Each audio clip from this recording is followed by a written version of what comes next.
আসসালামু আলাইকুম। ওয়ালাইকুম সালাম। নেতা সাহেব কি অবস্থা? অবস্থা ভালোই।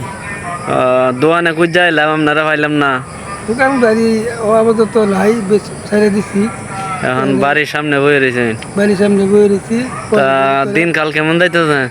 তিন খাল তো আল্লাহ দিলে ভালোই যাইতেছে। এনে আগে মনে করুন আওয়ামী লীগ সরকার আছে ক্ষমতার, আমি করছি বিএনপি। দীর্ঘ 17 বছর আন্দোলন সংগ্রাম, ঢাকা মিছিল মিটিং করছি, বন্দুকের নালের মুখে অনেক নির্যাতন সহ্য করছি, তবু আমরা বিএনপি হাল ছাড়ি নেই। আমি রাজনীতি বয়স আমার মোটামুটি অনেক দিনেই, আজকে 2026, আমি 2001 থেকে আমি রাজনীতির সংযোগ। ম্যাডাম খালেদা জিয়া 2001 নির্বাচন পাস করার পর ম্যাডাম খালেদা জিয়া 2001 আমার গ্রাম সরকার কমিটি নাম দিচ্ছে। গ্রাম সরকার কমিটির মধ্যে আমার নাম ম্যাডাম খালেদা জিয়া এবং আমাদের তাম্বির সিদ্দিক কালিয়াকুরের, আবার শ্রীপুরের মুতালিব ভাই, তারপরে হইল নুরুল আমিন হুজুর, তারাই আমার এই গ্রাম সরকার কমিটির মধ্যে নাম দিচ্ছিল।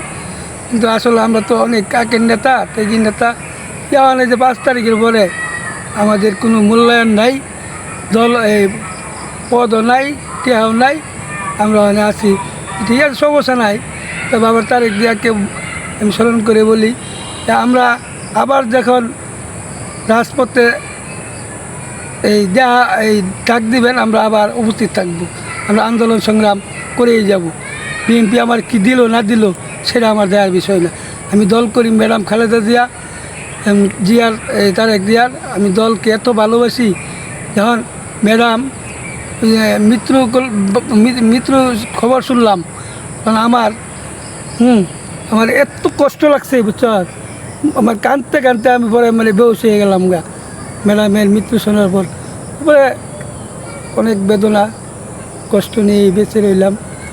আর ম্যাডাম যখন 2013 সালে এই গ্রেপ্তার হয়, তখন আমি 15 দিন যাবৎ আমি কোনো খানা খাইতে পারি নাই, ঘুমাইতেও পারি না। আমার মন খুব কষ্ট ছিল।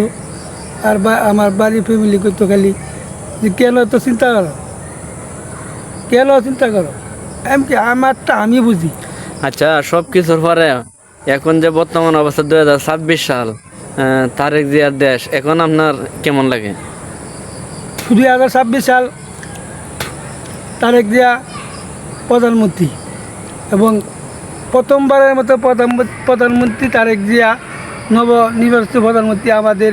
আমরা দল করি, আমরা ভোট দিছি, সারা বাংলাদেশের মানুষ তাকে ভালোবাসি, এবং আমরা আশা করি যে তারেক জিয়া সকল জনগণের ভালো কাজ করবে, বাংলাদেশটা ভালো করে চালাইবে। এটাই আমার আশা। আমি এটাই তার কাছে চাই যে গরিব দুঃখী মানুষ শান্তিতে থাকতে পারে, বাংলাদেশটা জিনিসপত্রের দাম হাতের লাগায় কাছে থাকে। এটাই আমি দোয়া করি যেন তারেক জিয়া সুন্দর করে দেশটা পরিচালনা করে বাংলাদেশের মানুষকে উপহার দিতে পারে। আবার যারা যে 30 দফা